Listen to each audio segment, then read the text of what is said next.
Hey, Steve-O. Steve-O, you home? Open up, Steve-O. Not in there. Oh, there he is. Hey guys, how you doing? Glad you came by. Just got back from the surgeon's office for a follow-up, and he gave me, guys, the big thumbs up. Yep. He said the reports look good, lab work looked great. He said we got that cancer out of there. He says, of course, we got to keep an eye on it. Once you get this, guys, you got to keep an eye on the PSA, follow-ups of PSA. So that's what we'll do. We'll stay with it. He says you can do a little light B work. He said don't be getting serious jerking on big boxes. He said I'm not going to do any serious B work till August 1st, right around August 1st. That'll give me 6-7 weeks of recovery. I don't want to do any hernia. He said you do not want to get that thing herniated, especially the main one where they came in here, the main one above the belly button. That one right there is where they shoved the camera in. They inject the gas through there. They got a TB camera going through there, and them other ports is where the Da Vinci tools go in and do all the swimming around in your innards. But yeah, it's gonna be great. I'm feeling great. Miss Daisy's doing great. She's been a trooper through this whole thing. And if it wasn't for her, yeah, I'd probably be in trouble. But she's been my rock. I've been leaning on her, and she's doing great. I'm doing great, feeling great, and life is good. Yeah, life is good. All I can say, guys, the doctors. They're not believing old Steve-O. They're just looking at me like, here you are 72, you're on 0 medication. And when I tell them what I do, guys, they're kind of looking at me like, what? This is what kind of, I mean, we gotta have big pharma, I guess. We gotta have good doctors, right? I just went through a major surgery, and without those guys, you're gonna be dead, okay? I get that, okay? But what I don't get and appreciate is all the little sneaky stuff that's going on with big pharma and whatnot. And yeah. Yeah, it's amazing what's going on in the medical world, because they're not giving you the true skinny, guys, on what's going on. Now, this cancer that I've had, he said you could have had this stuff for a long time. And he said it got up to a Gleason score of 5. Now, that's drifting toward a little scary. But he said there's no telling how long you could have had that. So, anyway, it's diet, guys, and it's sugar, okay? And like I told you in the past, my lifestyle at 45, I switched. I could have had this thing way back when, way back. So at 40 years of age, guys, and on, you need to be keeping an eye on that PSA score test, blood test, and keep an eye on your testosterone, because at 40 it's going to start dropping. And you don't have to be a beekeeper to be a beekeeper. You're gonna have to stay in shape, because this is not a joke out here, especially in this heat that's coming up, especially August coming up, when I plan on getting back into these things in serious mode. Because the game plan is to build up to 40. I want to have 40 main colonies, 40 5-frame nooks cooking, okay?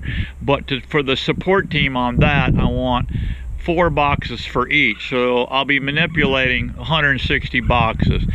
That's, I think, very easy and doable for me, being the retired old fart that I am. I may, depending how I feel and it goes. He's put me, by the way, right back on testosterone. He said that what that other guy told you, that I had to do a 2-year wait, he said, no, that is old school thinking, and no, that's not right. He said, that's like punishing you, okay? And I said, yeah, I know all about it. I know how I feel when I'm off of it. So once you get on testosterone replacement therapy, you're going to have to stay on it for the rest of your life, but it's no big deal. I inject 2 milliliter in one thigh 1 week and one thigh the other. I do it weekly. Now there's all kind of scenarios out there, but I played all the whole games with it, and the only way you can stay on a nice even keel is do the weekly shot. And you shoot it in your thigh. Some guys shoot it in their butt and all this stuff. How are you going to shoot it in your butt, guys?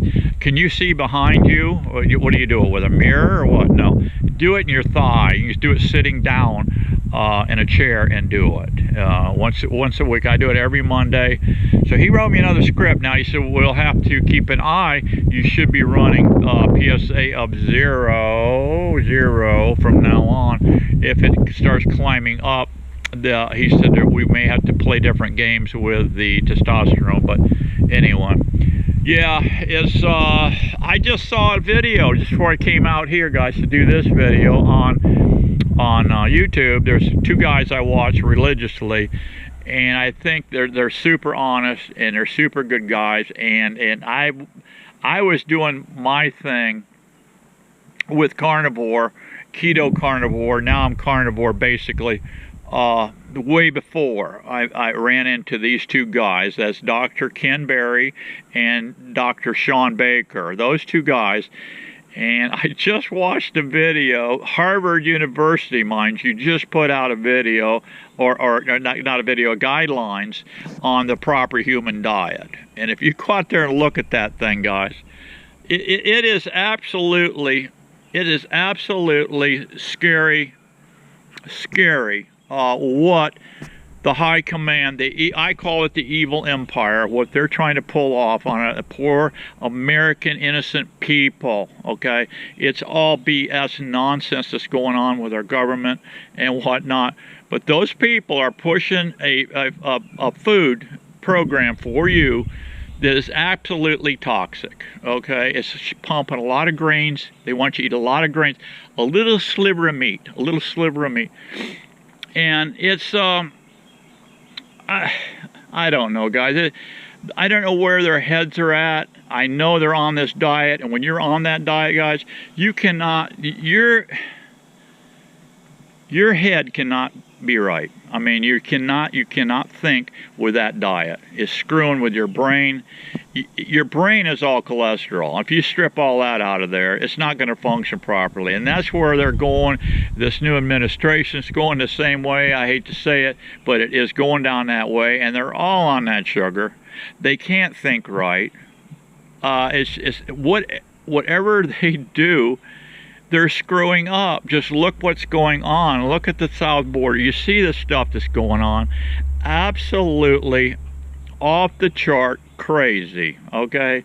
So vote accordingly coming up in the future. I know what a lot of you guys are going to say on the left. Oh, Steve, you're just political. You're probably racist. Oh, we know you're racist. Yeah, right. Yeah, no, I'm not racist, no. They want to control you. They want to control all of us now. And how can you have somebody making all these stupid decisions, eating ice cream and Snicker bars all day long, and have your melon work? Your melon won't work on that stuff, guys. No. You need basically a carnivore diet. That's how we were designed, okay? Just look back. Just look back. And they talk about this no cattle. They talk about no cattle. Cut down the cattle. The cattle are destroying the planet. No, guess what, folks? We don't need less cattle. We need more cattle.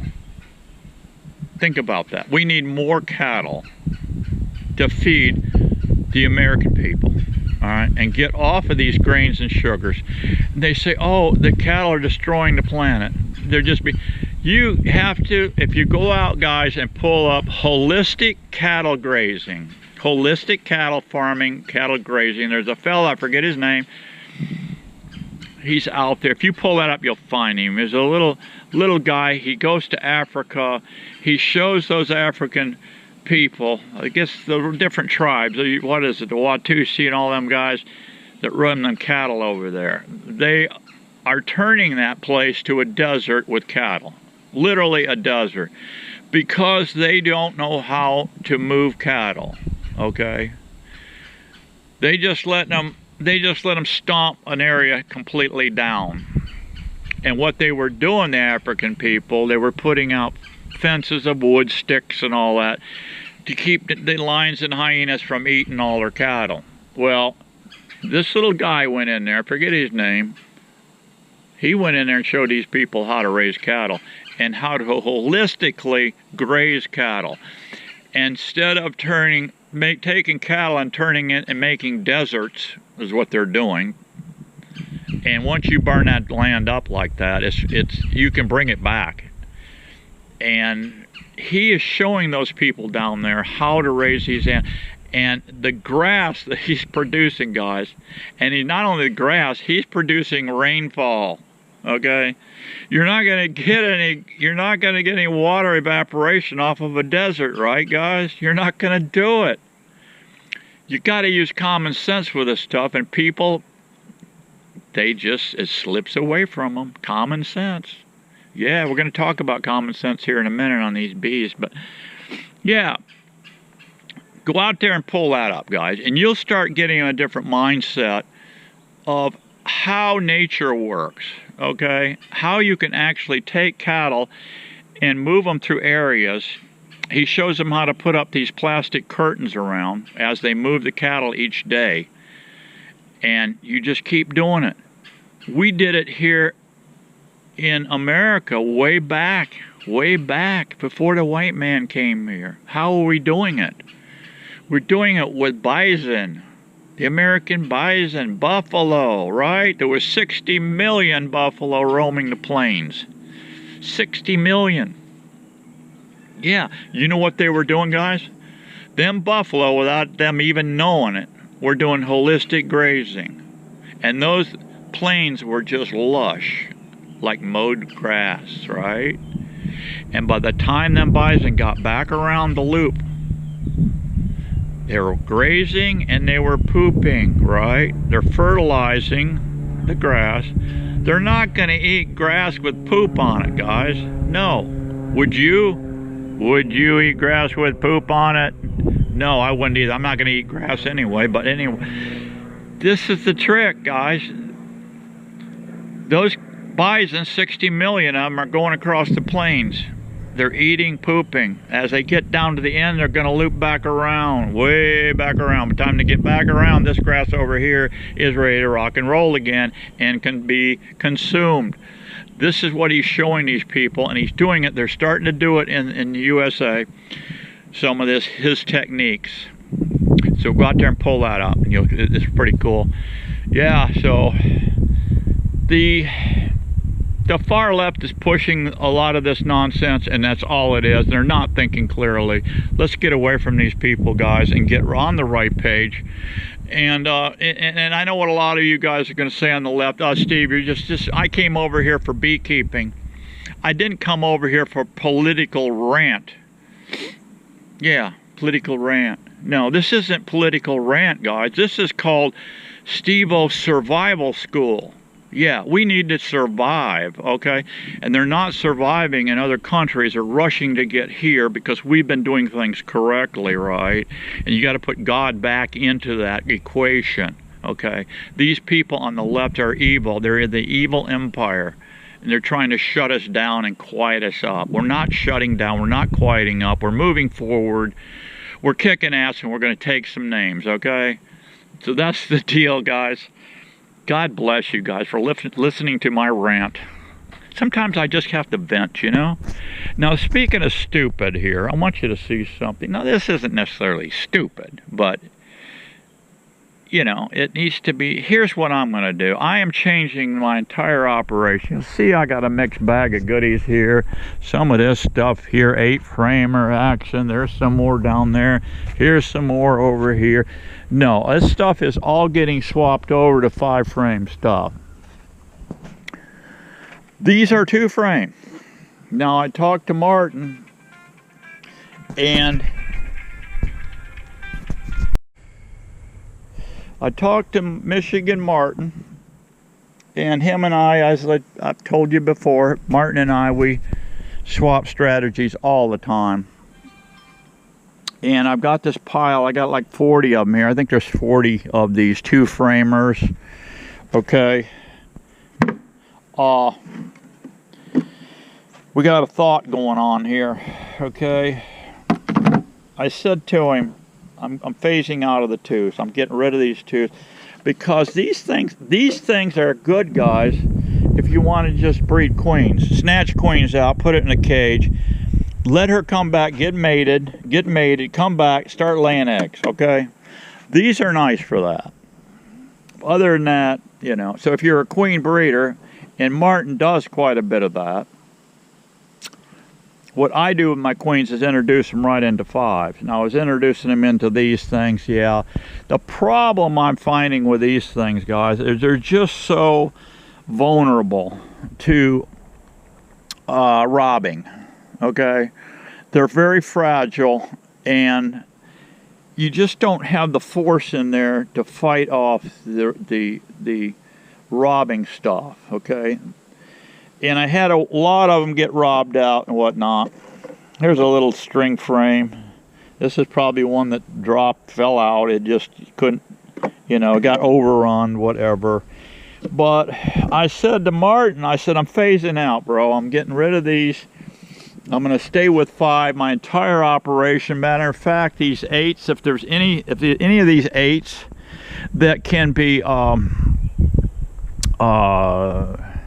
the wood is still good on them. These are going through a table saw. Yep, these are all getting chopped. All my stuff is going to get chopped and made into 5-framers. Now, I'm going to try to buy this fall, if I can. I should be able to do it. I'm running about 30 some now. There shouldn't be no issue getting to 40 plus. I could probably even get to 60 by end of about, I'm going to shut down in mid-September on breeding and let them fatten up on the pepper. This pepper tree here and this whole area is full of pepper. I can make a lot of bees and a lot of honey with that. So yeah, so what we'll do is chop everything down, all this stuff down to 5-frame. I'm going to do nothing but run 5-frame equipment. I do have a few of these mediums. These I'm going to be throwing on to make a little pepper honey. I'll have an excluder here and make pepper honey for my people that want honey from me. I use it for, you know, bee yard rent, payoff, whatever. And I give it away to friends. I don't even sell honey anymore. I give the stuff away. But anyway, that's what I'm going to do. Now, Martin said, I could use those. He said, I could use those, but you need them. I said, what do I need them for? I'm not really raising queens and selling queens. You are. He said, yes, but you can run a table saw, he said, slap through this thing. Now, I have to remove the bottoms, right? And some of that's going to be a trick because I put those stupidly with Bondtite 3. I can get them off with a chisel, but I'm gonna try this as an experiment, as converting these 2s. Wood's expensive, right, guys? It's expensive. So what I can do, buying some more 2x4 studs, which is that's what that is here. And you see I've cut that 3/4 by 3/4, 3/4 down 3/4, just split the end, which is 2x4 is all that is. Set my table saw up and split this hive right down the center. Then you're going to lose the saw kerf, which is about 1/8 of an inch. You're going to lose in the dead center of this box. So 2 2x4s together it gives you 7 inches, but you really need 7 1/4. 7.5 to make a 5 framer. Okay. So what I will do, utilizing the wood 2x4, I will cut another 2x4, and it's going to be butt glued on this seam and this seam where I cut it in the center. I'm going to make a cut in the center, so you'll have a glue joint here, a glue joint here, with a 2x4 in the center, and then I'll take another 1/2 inch slice to give me my 7.5 or 7 1/4. I think I'm going to go 7.5, and it will be glued and shot in with a brad nailer on this piece, this additional piece that's going in here on the side shot. Okay.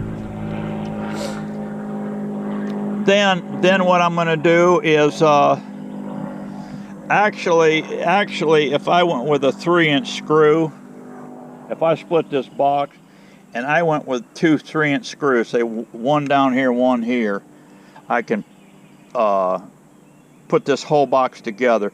I'll make a 5 framer, so that will give me additional 45 frame boxes with just buying a 2x4, a couple, two 10-foot long studs will give me enough wood to make 12 of these boxes. So just, we can do some quick math and get that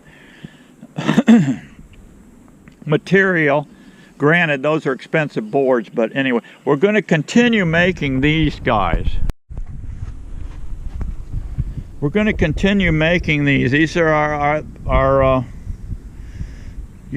pallet hives. These things work fantastic.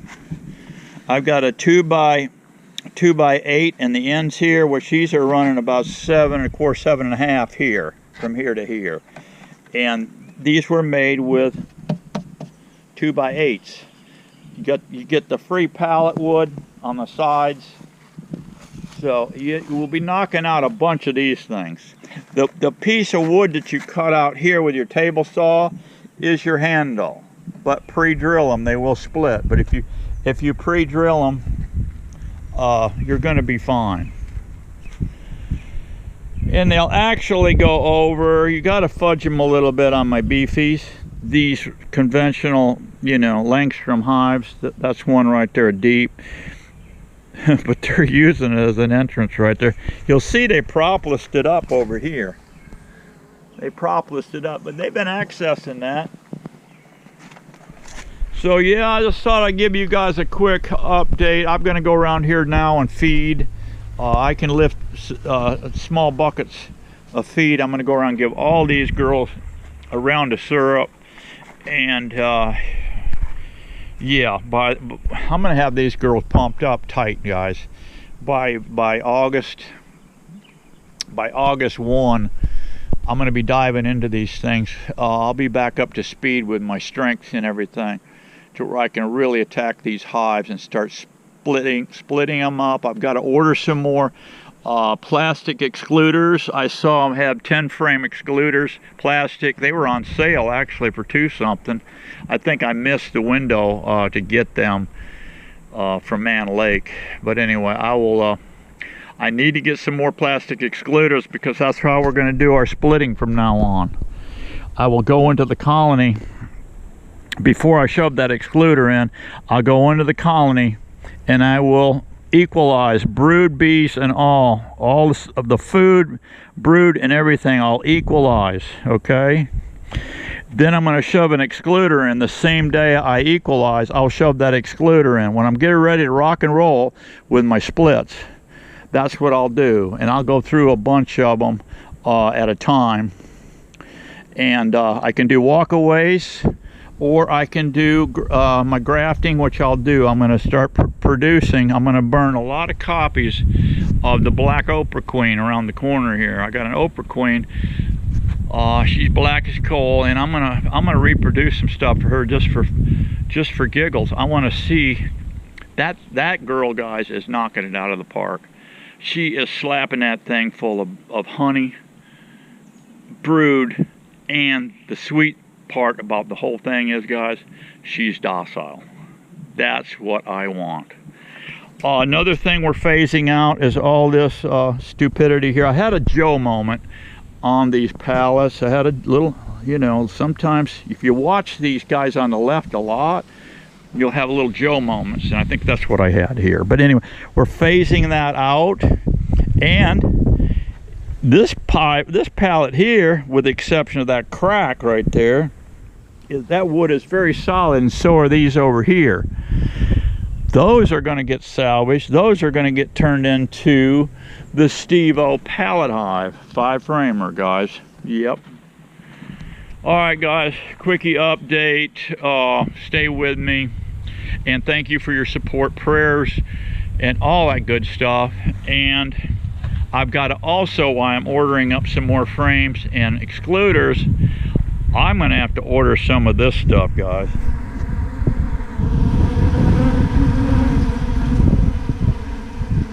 Wow. I filled this tube up, guys, the other day. It was like, oh man, I don't have but 2 scoops left in the barn. I had this thing all the way packed up, sloped down to here. So this whole column was fat with pollen sub. And these girls are like hungry. Look at them getting it, guys. They're way back in there. All right, guys, I'm gonna run now. I got stuff to do. I got to start making up some liquid feed and getting the girls fattened up. I'll check in with you later, guys. Be happy, be strong. We got to keep getting her on. See ya.